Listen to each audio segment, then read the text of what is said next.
Welcome to the Blue Ocean of Compliance Tips. In this program, I'm going to share with you the compliance tips which is really going to help you increase and maintain the compliance on your site. Today, the topic of the compliance tips is personal.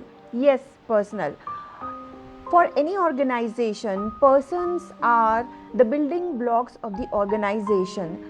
They are able to make the quality culture on your site. What are the compliance tips? So let me share with you. Today I am going to share the 12 compliance tips with all of you. First is that management must motivate and encourage the excellence. They must identify the excellence. Yes, to develop the quality culture, management should encourage the people who are excellent in the working.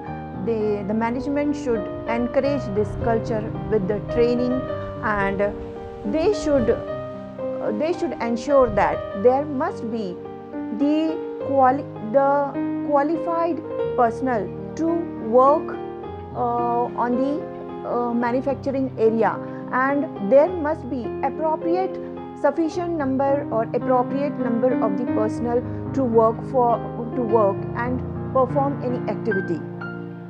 And periodic verification must be done that whether the sufficient number of qualified personnel are there or not. So how you will determine that whether the people are sufficient or not? You can track these with the QMS system, quality management system. You can study the deviation, the backlog and pending tasks, and you can also study the how many complaints are there, how many deviations are there, how many non-compliances are there. So based on the investigation of all these, and you can determine that whether the sufficient number of the qualified persons are there on the site or not.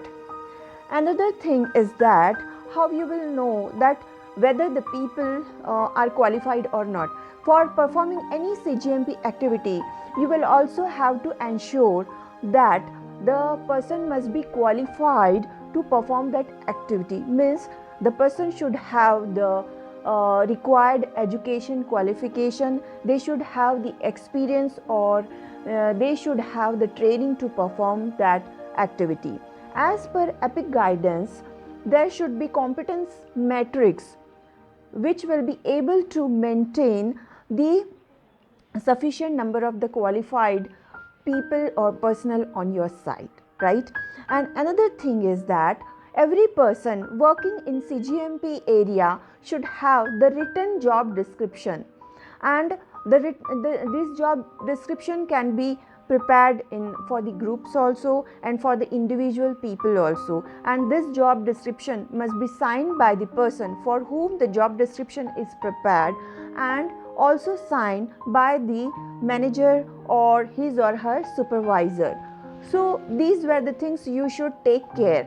And another thing is that whenever the person joins your organization, and for every person who is working in your organization, there are few trainings, those must be mandatory given to the people or that person. So what kind of trainings must be provided to the person?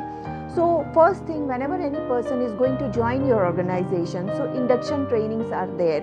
And second type of training is that the trainings related to that particular job description which he or she is going to perform.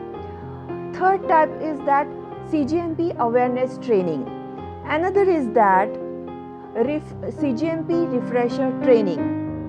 Another type of training is that related to improving and enhance their skill.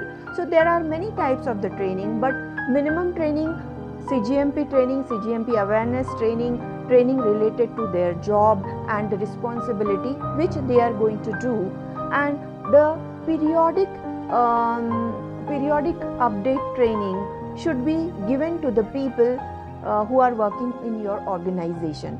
And if we will talk regarding the trainers, so trainer can be selected based on the education qualification and their experience and training they have received. In this way, these are few compliance tips. If you will follow this, so there are a major non-compliance which are happening on your site or may happen on your site can be avoided by just following these compliance tips. There are many other tips which we will be discussing in our next show and compliance show. Till that, Dr. Rupali Paranjape is signing out. Thank you.